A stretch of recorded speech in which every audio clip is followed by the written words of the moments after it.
یہ نئی سیریز خزانوں کے بارے میں ہے، خدا کے خزانوں کے بارے جو اس کی تخلیقات میں ہیں۔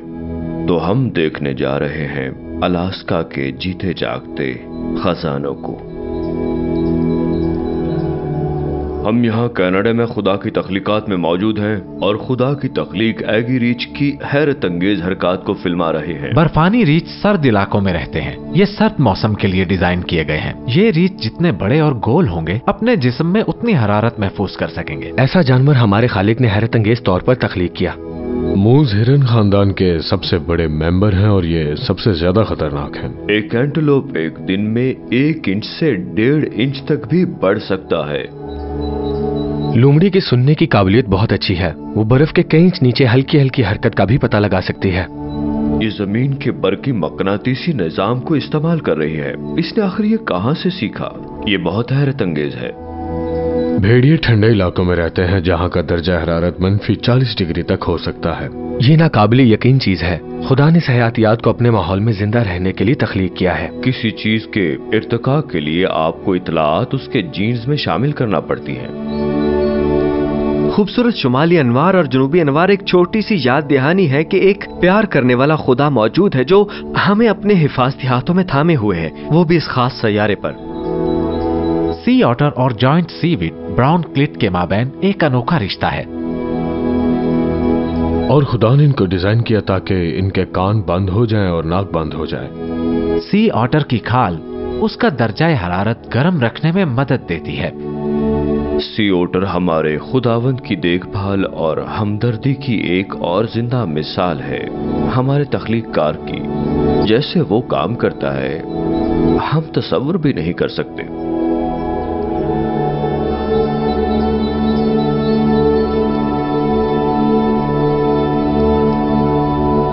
خدا کے زندہ خزانے، الاسکا کے حیرت انگیز جانور۔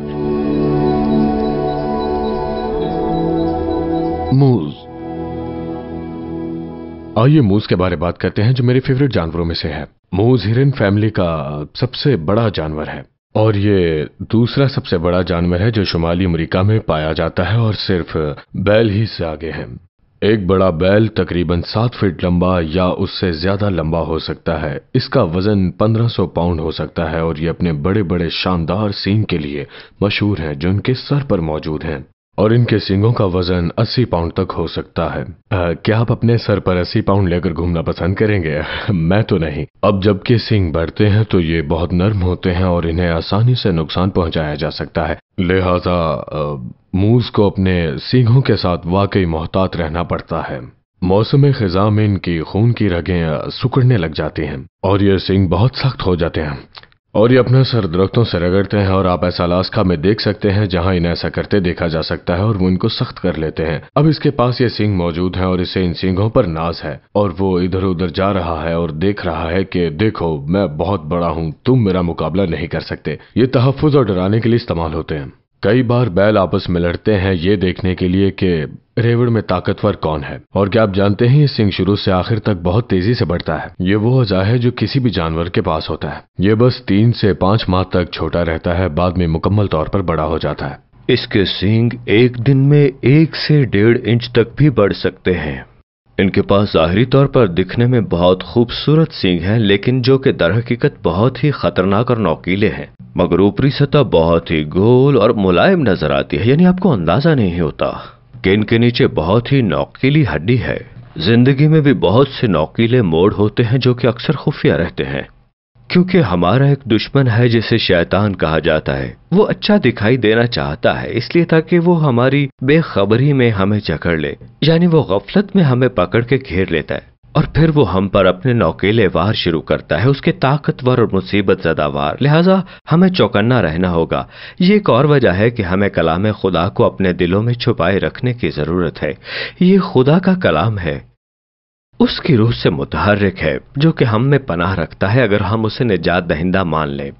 وہ اپنے کلام کو متحرک کرتا ہے اور ہمیں قوت اور طاقت بخشتا ہے، تو پھر ہمیں روحانی جنگ لڑنے کی ضرورت ہے جس کے لیے ہم بنے ہیں۔ کیونکہ ہمیں خون اور گوشت سے کشتی نہیں کرنا، بلکہ حکومت والوں اور اختیار والوں اور اس دنیا کی تاریکی کے حاکموں اور شرارت کی ان روحانی فوجوں سے جو آسمانی مقاموں میں ہیں۔ मूस के बारे में मेरी पसंदीदा खसूसियत यह है कि वो अपनी आंखों और कानों को कैसे घुमाता है। वो अपनी दोनों आंखों को आजादाना तौर पर घुमाता है और इसी तरह अपने कानों को भी। तो हो सकता है एक आंख यहां देख रही हो, दूसरी आंख वहां देख रही हो और एक कान इधर को सुने, दूसरा ऊपर नीचे या इधर उधर। तो ये चारों तरफ नजर रखते हुए दरिंदों को देख सकता है, जो कि बहुत ही कम जानवरों में खूबी है।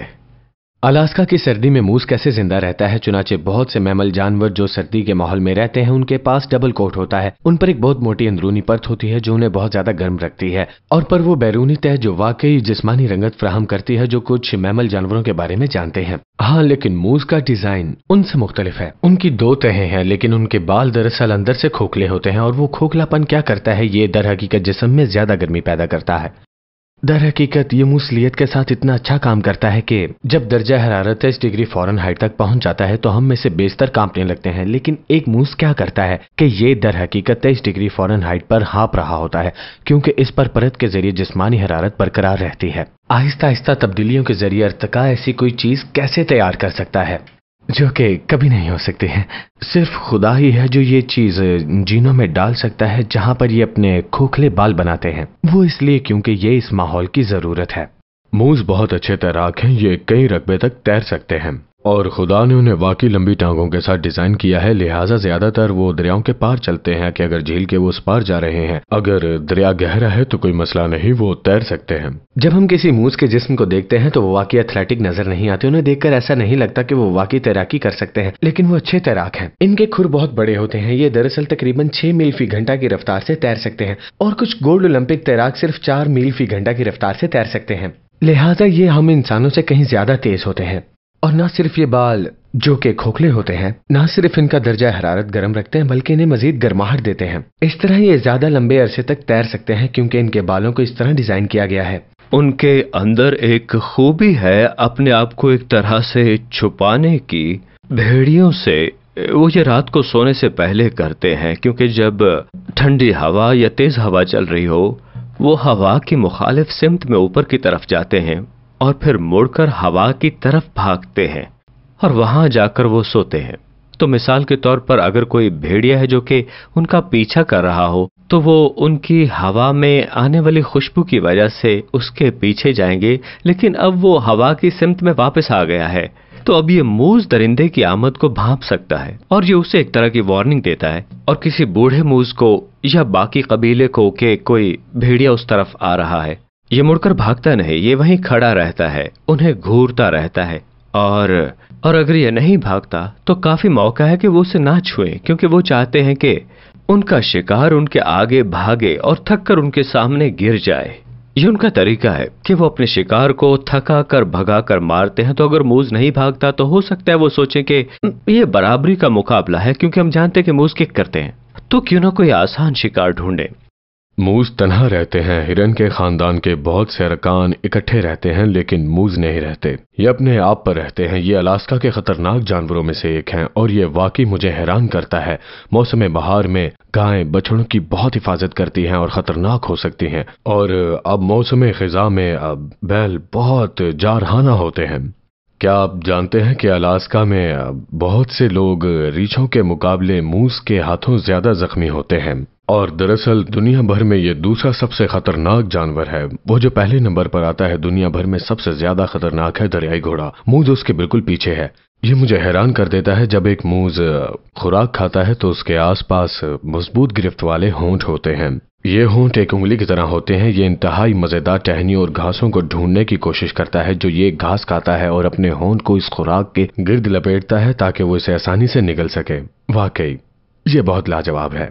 मैं एक डेंटिस्ट हूं, या कम से कम मैं रहा हूं कुछ देर के लिए, तो मुझे दांत पसंद हैं, और इस मूस के बहुत दिलचस्प दांत हैं। इसके सामने के दांत है और फिर अगले दांतों और पिछले दांतों के दरमियान एक बड़ी जगह खला है। तो आप देखकर सोचेंगे, अच्छा इनके वहां पर दांत क्यों नहीं है?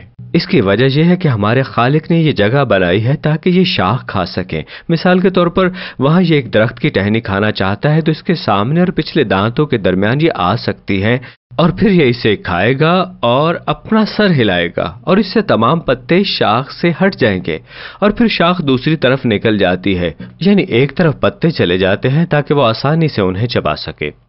تو یہ ایک بہت ہی خصوصی اور اہم حصہ ہے موس کی اناٹمی کا، یہ خلا دانتوں کے بیچ والا جسے ڈائیسٹما کہتے ہیں. تو انسانوں میں بھی اگر دانتوں میں خلا ہو تو اسے بھی ہم ڈائیسٹما کہتے ہیں، جو کہ شاید آپ نے ایک پرانی فلموں کے اداکار کو دیکھا ہو جن کے سامنے والے دونوں دانتوں میں بہت زیادہ خلا تھا، تو ہم اسے کہہ سکتے ہیں ڈائیسٹما. موز ایک سبزی خور جانور ہے، اس لیے وہ پودے کھاتا ہے جو پانی اور زمین دونوں پر ہیں، اور جب وہ پانی میں خوراک کھاتا ہے تو وہ پانی کے نیچے اپنا سر رکھ سکتا ہے اور کھا سکتا ہے. جیسے ہی ہوا کا دباؤ پانی میں زیادہ ہوتا ہے، اس دباؤ سے جو کہ باہری ہوا میں ہو ان کے نتنے بند ہو جاتے ہیں، ان میں گل پھڑے ہیں جو کہ خود بخود بند ہو جاتے ہیں. تو یہ ان کے کھانے کے دوران بھی ہو سکتا ہے کہ ناک کے نتنے خود بخود بند ہو جائیں. انہیں یہ سوچنا نہیں پڑتا کہ کب ان نتنوں کو بند کیا جائے، کیونکہ یہ قدرتی طور پر خود ہو جاتے ہیں. یہ ان کے لیے پانی کے اندر کافی دیر تک قائم رہتی ہے. کچھ موز دراصل ڈوب جاتے ہیں اور وہ کھانے کے لیے اپنے پورے جسم کو پانی کے نیچے رکھتے ہیں، یعنی پورے کا پورا جسم پانی کے اندر ہوتا ہے. تو اس موز کو مثال کے طور پر موز کے ناک اور آنکھوں کے درمیان ایک بہت لمبا فاصلہ ہوتا ہے، یعنی بہت ہی لمبوترا ہوتا ہے، تو اس لیے یہ بہت دور دراز کناروں اور گھاٹ سے چیزیں کھا سکتا ہے. تو اپنی ناک کو پانی میں ڈال کر یہ کچھ بھی کھا اور نگل سکتا ہے، جبکہ اس کی آنکھیں تب بھی پانی سے باہر ہی رہتی ہیں. تو ان آنکھوں کے ذریعے سے جو کہ ہر طرف دیکھ سکتی ہیں، یہ کھاتے ہوئے بھی دشمنوں کو دیکھ سکتا ہے. یہ مجھے یاد دلاتا ہے جدون نامی آدمی کی کلام مقدس سے. جدون کو خدا نے کہا تھا کہ وہ ایک خاص تعداد میں اپنی فوجوں کو لے آئے، ایسا حکم ملا تھا اسے، اور اس نے ایسا کیسے کر لیا. تو بالآخر جب لوگ پانی پینے کے لیے نیچے گئے تو وہ لوگوں کو دیکھتا رہا اور ان میں سے کچھ نے اپنا سر پانی میں ڈالا اور اس کو ڈبو دیا. اور میرے خیال میں وہاں 300 لوگ تھے، وہ اپنی آنکھیں کھلی رکھے ہوئے تھے اور پانی کو اس طرح سے اپنے ہاتھ سے پی رہے تھے. وہ باخبر تھے کہ ان کے آس پاس چاروں اطراف میں کیا ہو رہا ہے. تو اگر آپ لوگوں نے جادون کی کہانی کو اب تک نہیں پڑھا تو میں کہوں گا کہ اسے لازمی پڑھیں. یہ بہت دلچسپ کہانی ہے جو کہ کلام مقدس کی کہانی ہے، اور کلام مقدس میں جب ہم کہانی کہتے ہیں تو وہ کہانی نہیں ہوتی بلکہ بیان ہوتا ہے کسی خاص فرد یا لوگوں کا. تو یہ بہت ہی بہادر انسان تھا جس کا کلام مقدس کے خدا پر ایمان تھا. حیوانوں سے پوچھ اور وہ تجھے سکھائیں گے، اور ہوا کے پرندوں سے دریافت کر اور وہ تجھے بتائیں گے، یا زمین سے بات کر اور وہ تجھے سکھائے گی، اور سمندر کی مچھلیاں تجھ سے بیان کریں گی.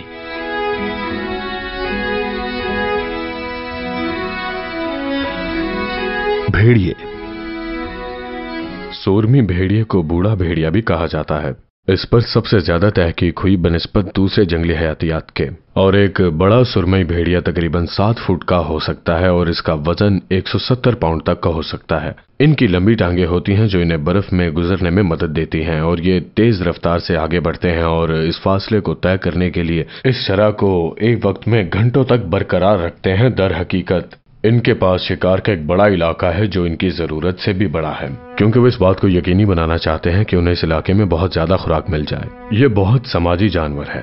یہ 5 سے 10 بھیڑیوں کے گروہ میں رہتے ہیں، لہٰذا انہوں نے خاندان بنایا ہوتا ہے. بعض اوقات بھیڑیوں کے 2 مختلف پیک مل جاتے ہیں. کبھی کبھی بھیڑیا خود ہی اپنے گھر کی تلاش میں رہتا ہے کہ میں کہاں جاؤں گا. کبھی کبھار بہت سے بھیڑیے ایسا کرتے ہیں کہ اپنے ساتھ ایک تنہا بھیڑیے کو اپنے پیک میں شامل کر لیتے ہیں.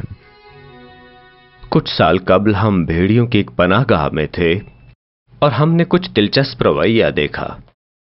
الفا مادہ یعنی کہ سردار اس جھنڈ کی، اس نے ہمیں دکھایا کہ جنگل میں آخر کیا ہوتا ہے. وہ الفا مادہ سیدھی کھڑی ہوتی ہے، بالکل سیدھی. اس کی دم کمر سے اوپر گھومتی ہے، سر اونچا رکھتی ہے اور کمر بالکل سیدھی. اس کے ساتھ ہی ایک دوسرے بھیڑیے کو ہم نے دیکھا جو کہ شاید الفا یا سردار نہیں تھا، اور جھنڈ کے باقی تمام بھیڑیوں کو بھی جو کہ چلتے تھے تھوڑا سا قدرے جھک کر، कानों को थोड़ा पीछे की तरफ झुकाए हुए, सर भी नीचे, दुम भी नीचे और टांगें भी पूरी तरह सीधी और तनी हुई नहीं थी। तो अल्फा का इख्तियार नजर आता था। बहरहाल अल्फा मादा, हर झुंड में एक अल्फा नर भी होता है, मगर अल्फा मादा असल सरदार वही होती है। तो अल्फा नर और अल्फा मादा से ही आगे बच्चे जन्म लेते हैं।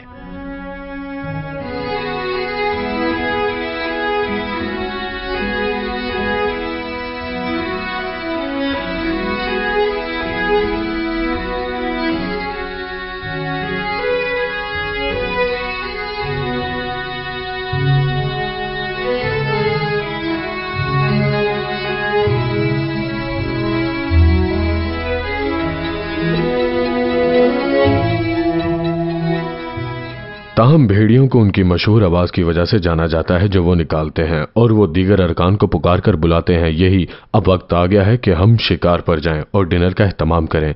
जब सब इकट्ठे होंगे, क्या आप जानते हैं कि भेड़िए के चीखने की आवाज जंगली इलाके में 6 मील दूर तक सुनी जा सकती है, और कोई खुला इलाका हो तो 10 मील दूर तक आप भेड़िए की चीखने की आवाज सुन सकते हैं। भेड़िए अच्छे शिकारी होते हैं। भेड़िए बड़े जानवरों का शिकार करते हैं, जैसे मूज, यहाँ तक कि बाइसन, कैर्यूबू। जब वो शिकार कर रहे होते हैं तो वो जानवर को भगाना पसंद करते हैं ताकि वो उसे थका सके। तो वो बड़े जानवर हैं जैसे बड़ा मूज या बड़ा बाइसन, और ये दौड़ने से इनकार करता है और अपनी जगह पर खड़ा रहता है। मैं ऐसा नहीं करूंगा। तो भेड़िया कहता है, ये एक बुरा ख्याल है कि अगर हम उसे शिकार करने की कोशिश करते हैं तो हमें आगे बढ़ना चाहिए और देखते रहना चाहिए कि हमें रात के खाने के लिए कुछ आसान शिकार मिल सकता है। और वो ऐसा ही करते हैं। वो छोटे जानवर भी खा लेते हैं, चूहे खा लेते हैं, परिंदे खा लेते हैं, और वो अपनी ग़िज़ा को सालिमन पकड़ने के साथ जम करते हैं। और एक भेड़िया फल और सब्जियां भी खाता है। तो मेरे प्यारे बच्चों, क्या आपने सुना है कि एक भेड़िया फल और सब्जियां भी खाता है? भेड़िया वाकई सर दर्जा हरारत में रहता है। यह मनफी 40 डिग्री तक हो सकता है। भेड़िए के लिए यह कोई मसला नहीं। खुदा ने उसे एक वाकई गर्म, मोटी, फ्लफी तह के साथ डिजाइन किया है। अगर वो इधर उधर भाग रहा है और घंटों तक ऐसा कर रहा है और कहता है कि मुझे अब वक्फा लेने की जरूरत है, तो इस ठंडी बर्फ पर लेट जाएगा और वो अपनी दुम अपनी पिछली टांगों के पीछे रखेगा, सर को अपनी दुम से ढांप लेगा और ये ऐसे ही लेटा रहेगा। मैं ऐसे मौसम में बिल्कुल नहीं रहना चाहूंगा। भेड़िए को एतराज नहीं, क्योंकि खुदा ने उसे ऐसे डिजाइन किया है। भेड़िए कुत्ते की नस्ल से नहीं है। और फिर अर्तका ने कहा है कि हम ये पता लगाने जा रहे हैं कि कुत्ते कहां से आए हैं। उन्हें पता चला कि कुत्ते कुत्तों की नस्ल से आते हैं और इसका सुराग भेड़ियों से लगाया जा सकता है। मेरे पास इस वक्त यहाँ एक कदीम यूरेशियन भेड़िया मौजूद है। खैर ऐसा नहीं है, क्योंकि ये एक पिकाबू है, आधा पोडल आधा पेकनीज। इसका नाम सिमोन है, और सिमोन एक कदीम यूरेशियन भेड़िए से कुत्ते के नस्ल की इर्तिका की मिसाल नहीं है। यानी ये ऐसी नस्ल नहीं जो कि कदीम यूरेशियन भेड़िए से इर्तिका पजीर हुई, मगर इसमें कदीम यूरेशियन भेड़िए के जीन्स की मालूमात जरूर है इस पिकाबू में। मैं ऐसा क्यों कहता हूँ? क्योंकि साइंसी अमेरिका में एक मजमून था और मुझे यकीन है कि ये मार्च 2005 था, और मजमून में इस हकीकत के बारे में बात की गई है कि कुत्ते की तमाम नस्लें कदीम यूरेशियन भेड़िए के जोड़े से ही हैं। तो अगर ये बात सच है तो इसका कोई सबूत भी होना चाहिए, मगर मसला ये है कि सबूत इसके बिल्कुल बरक्स है। हालांकि ये साइंटिफिक अमेरिका में छापा गया था।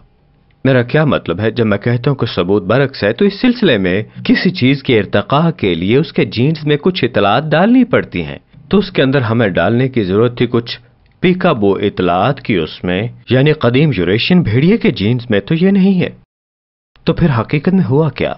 मालूमात उसमें डलने की बजाय गिर गई, यानी कम हो गई, जो कि इर्तिकाई नजरिए की बुनियाद के ही मुतजाद है। तो हमें यह कैसे पता चला कि इतलात कम हो गई?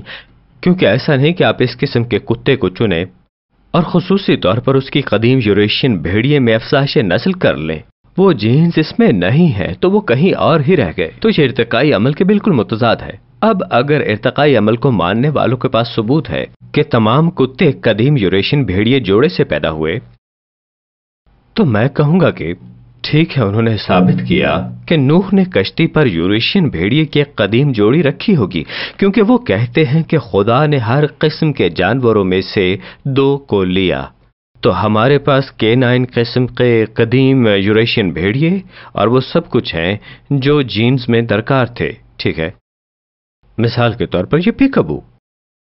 और ये कोई बहुत ही जालिम कुत्ता नहीं। 2 यूरेशियन भेड़िए मूज को भी गिरा सकते हैं, तो क्या इर्तका ने मूज को बचाया इस पोर्टल से ताकि वो इससे बच जाए? मुझे ऐसा नहीं लगता। तो जी हाँ, ये एक डिवोल्यूशन है, ना कि एवोल्यूशन। एक बार मैं बहुत खुशकिस्मत था जब हम अलास्का में थे और एक पुरानी सड़क पर एक ट्रक में सफर कर रहे थे, और तभी अचानक हमारे सामने एक बूढ़ा भेड़िया आ जाता है। मुड़कर हमारे सामने सड़क के नीचे भागता है जैसे वो कोई गेम खेल रहा हो, और वो बस हमसे 50 या 60 फीट ही दूर होगा, या फिर 5 मील, और फिर बाईं तरफ मुड़ जाता है। मैंने आखिरी बार उसे तभी देखा। मैं खुदा का शुक्रगुजार हूं क्योंकि ये देखने को कम मिलता है कि आपको जंगल में कोई भेड़िया नजर आ जाए। भेड़ियों में हम देख सकते हैं कि किस तरह से टीम वर्क अपना काम मुकम्मल करने में काम आता है। उनका मकसद होता है अपने शिकार को गिराना, और हमारा मकसद है एक ऐसा टीम वर्क जो कि काम करे मोहब्बत के अंदर और हलीमी के अंदर, ना कि गुस्से और शरारत में, ताकि हम अपने आसपास के लोगों को जनाब मसीह के किरदार की एक झलक दिखा सकें, और ताकि उनका नाम जाना जाए जैसे कि वो खुद हैं, मोहब्बत का खुदा, वैसा खुदा जो हमारे लिए अपनी जान देता है। तो भेड़िए की तरह बर्ताव ना करें, लेकिन आइए एक हिकमत अमली बनाएं। आइए इसको पूरा करने के हिकमत अमली के तरीके इख्तियार करें जो खुदा ने हमारे लिए रखे हैं, और उसके लिए वो काम करें जो उसने हमारे जिम्मे लगा रखे हैं, उसके जलाल के लिए। क्योंकि हम उसकी कारीगरी हैं और मसीह यसु में उन नेक अमाल के वास्ते मखलूक हुए जिनको खुदा ने पहले से हमारे करने के लिए तैयार किया था। सी ऑटर।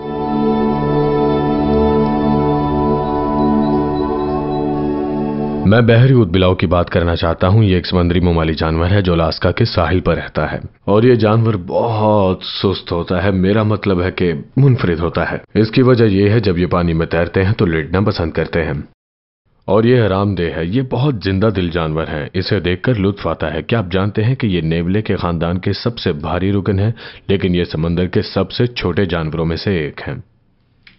एक नर बालिग का वजन तकरीबन 80 से 100 पाउंड के दरमियान का होगा, और एक मादा का वजन 50 से 70 पाउंड के दरमियान होगा। बहरी ऊदबिलाव और समुद्री काई के दरमियान एक अनोखा रिश्ता है। भूरी समुद्री काई जो कि साहिली पट्टियों के उथले पानी में उगती है, जो बहरी ऊदबिलाव की हुदूद में होती हैं।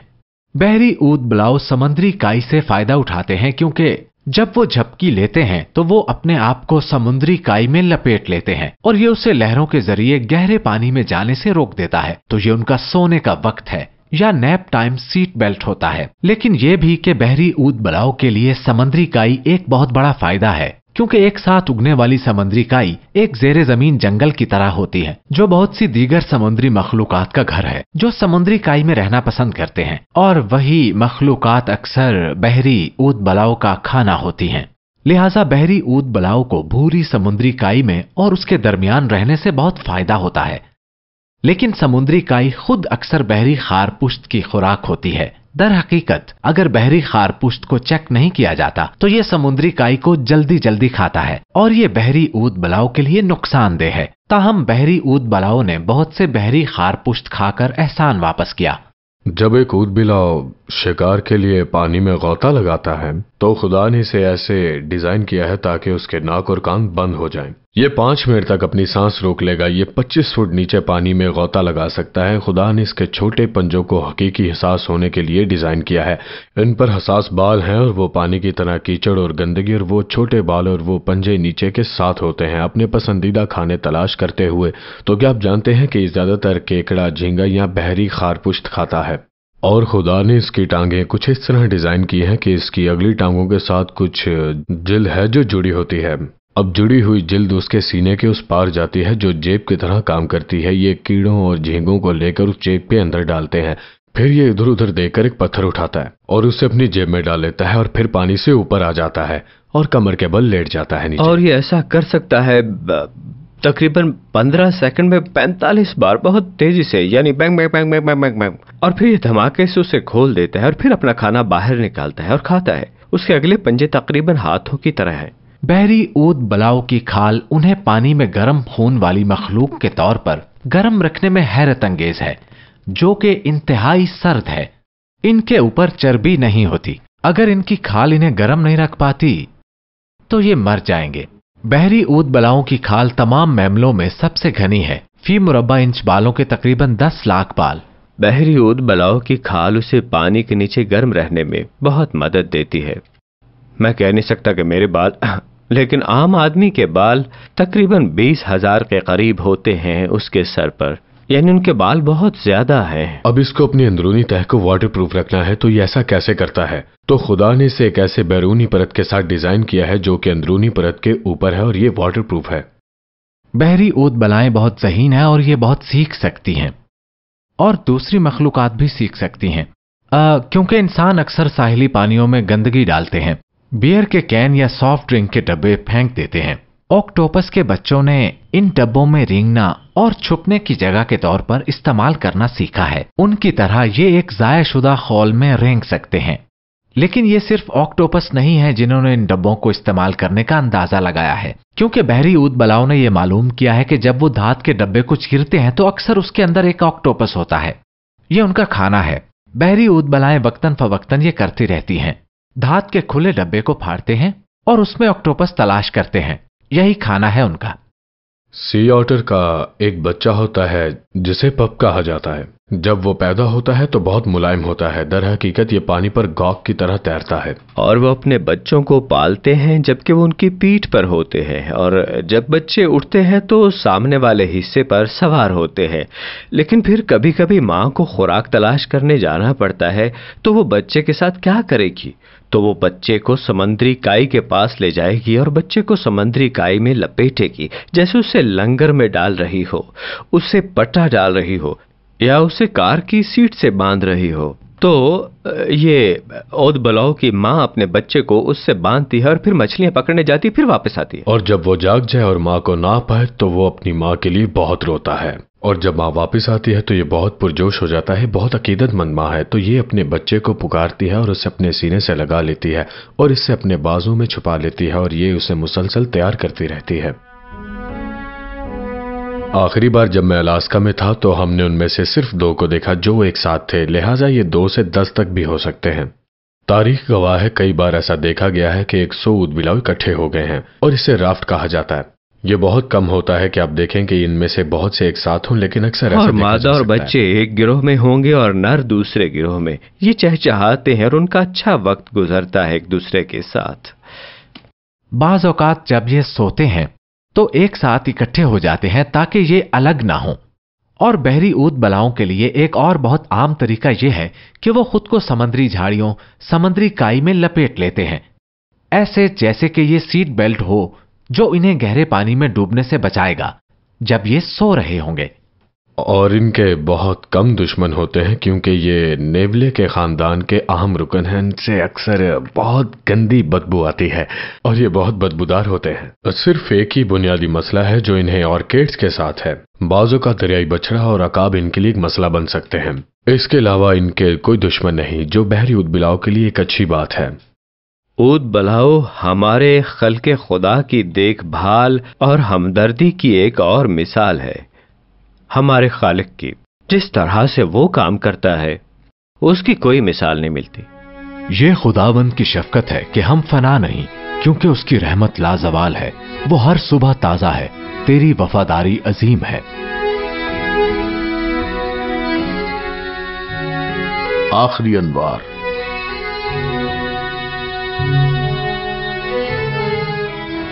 अलास्का आसमान देखने के लिए एक बेहतरीन जगह है और इसकी एक बड़ी वजह यह है कि वहाँ पर बहुत से बड़े शहर और ज्यादा लाइट्स नहीं हैं। देखिए, आबादी वाली रियासतों और शहरों में रोशनी की आलूदगी की वजह से सितारों के तवील सिलसिले जैसी चीजों को देखना तकरीबन नामुमकिन है। ये हल्के सितारों का झुरमुट है। लेकिन जब आप शिमाल के कुछ देही इलाकों और दीगर दूर दराज इलाकों में जाते हैं तो अचानक ऐसा लगता है कि आप जैसे आसमान को छू सकते हैं।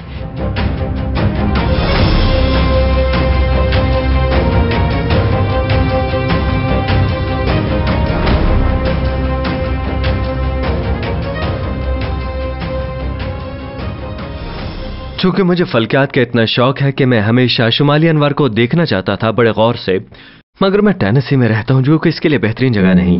اب ہماری منسٹری کے توسط سے میں دوربین کے ذریعے حیرت انگیز فلکیات کی فوٹوگرافی کرنے میں کامیاب رہا ہوں، جیسے کہ روزیٹ نیبولا، اینڈرومیڈا کہکشاں یا عظیم اورائن نیبولا۔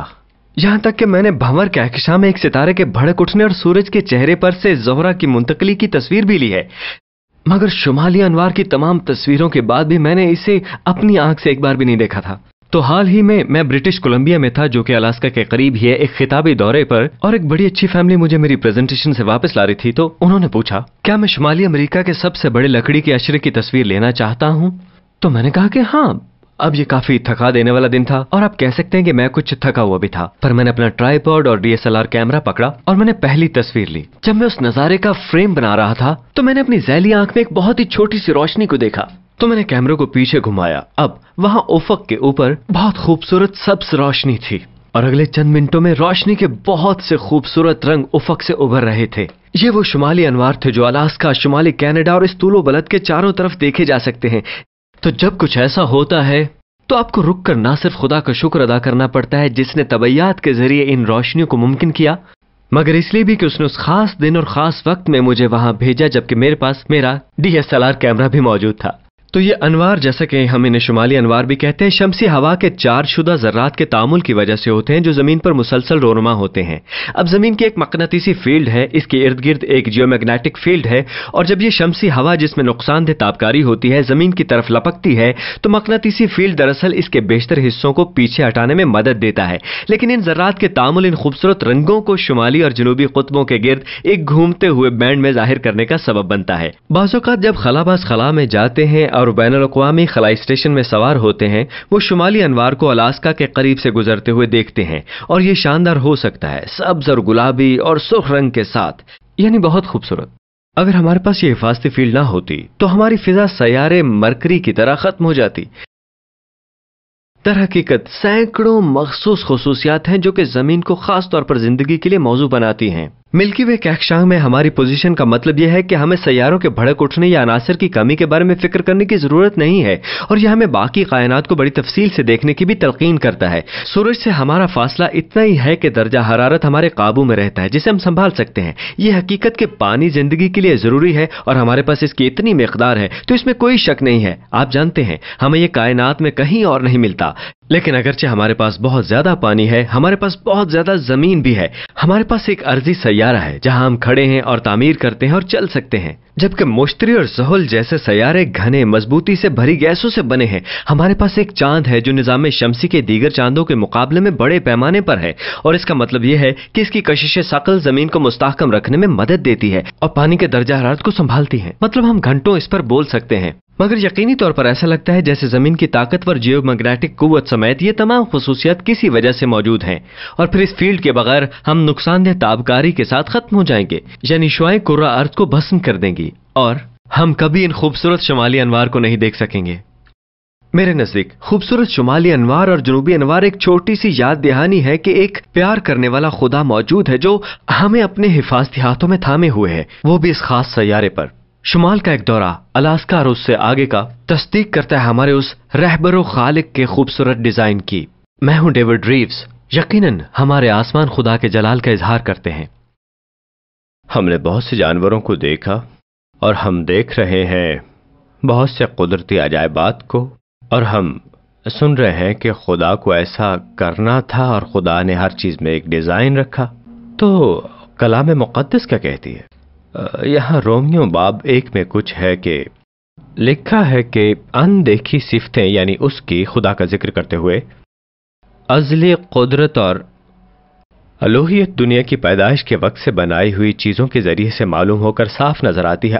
اسی کے بارے میں ہم بات کر رہے ہیں، وہ چیزیں جو خدا نے بنائی ہیں، خدا کی تخلیق، یہاں تک کہ ان کو کچھ عذر باقی نہیں ہے۔ لہذا خدا یہاں کلام مقدس میں ہماری توجہ دلا رہا ہے کہ اگر ہم ان کا مطالعہ کریں، اس کی تخلیقات کا بغور معائنہ کریں اور ان پر غور و غوص کریں تو، اور پھر ہم کہیں کہ ہمیں خدا پر یقین نہیں ہے یا میں یقین کرنا نہیں چاہتا ہوں کیونکہ وہ کہتا ہے کہ ہمیں کچھ عذر باقی نہیں۔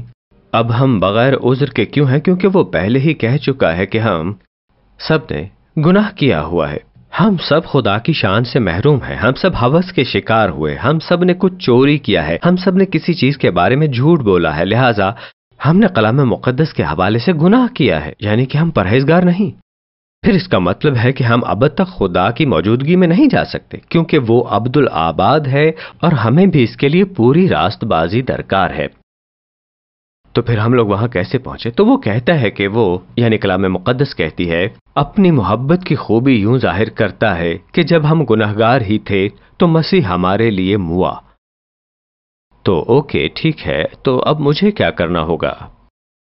خیر، رومیو باب کی ایک اور آیت جو کہ یہاں باب 10 میں ہے، یہ کہتی ہے کہ اگر تو اپنی زبان سے یسوع کے خداوند ہونے کا اقرار کرے اور اپنے دل سے ایمان لائے کہ خدا نے اسے مردوں میں سے جلایا تو نجات پائے گا۔ تو یہ اصول یہاں پر واضح ہو گیا۔ خدا یہاں ہم سے کیا کہہ رہا ہے؟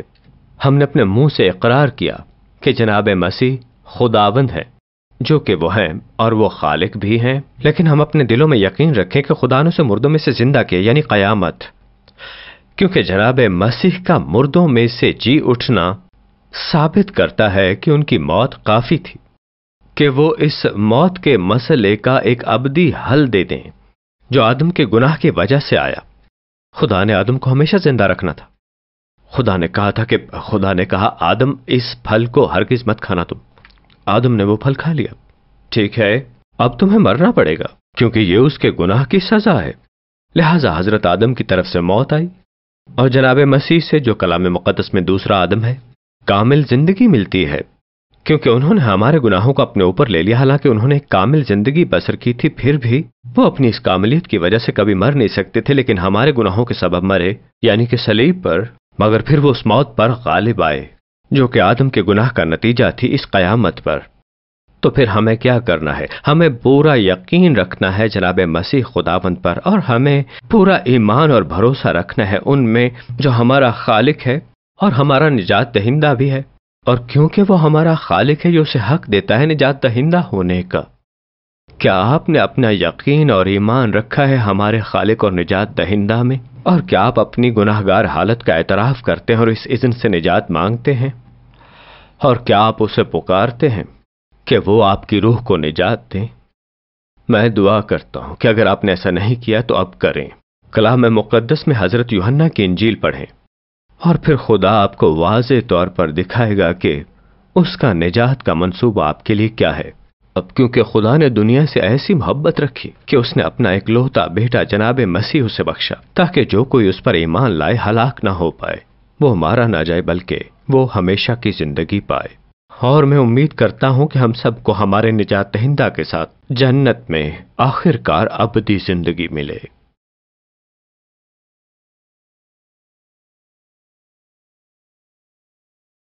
خدا کے زندہ خزانے ان کے حیرت انگیز اور خوبصورت جاندار تحفے ہیں۔ ان کی خوبصورتی اور ڈیزائن کی قدر کی جانی چاہیے، ان کی پیچیدگی کا مطالعہ کیا جانا چاہیے، اور اس کی تعریف کی جانی چاہیے کہ وہ ہماری دنیا کو کس طرح بہتر بناتے ہیں۔ یہ زندہ خزانے اور تمام خوشی اور مسرت جو ان کے ساتھ ہے ہمیں شکر گزاری کی طرف اشارہ کرتی ہے، اور ہمیں دوسروں کے ساتھ خدا کی سچائی بانٹنے کی ترغیب دیتی ہے۔ یہ بھی یاد دلایا جائے کہ جناب مسیح پر ایمان اور بھروسے کے ذریعے ہم کائنات کے خدا کے ساتھ ذاتی تعلق، جو کہ سب سے بڑا خزانہ ہے، تک رسائی حاصل کر سکتے ہیں، کیونکہ جہاں تیرا مال ہے وہیں تیرا دل بھی لگا رہے گا۔ باب نمبر 6 آیت 12، حضرت متی کی انجیل۔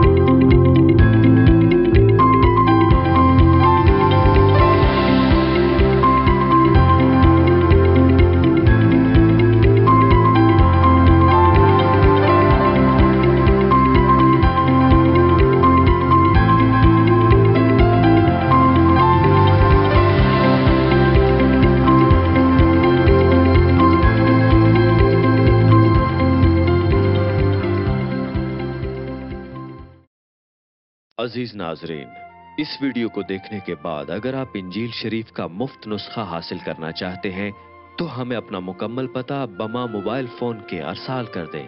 ہم پوری کوشش کریں گے کہ آپ تک انجیل شریف کا مفت نسخہ پہنچ جائے۔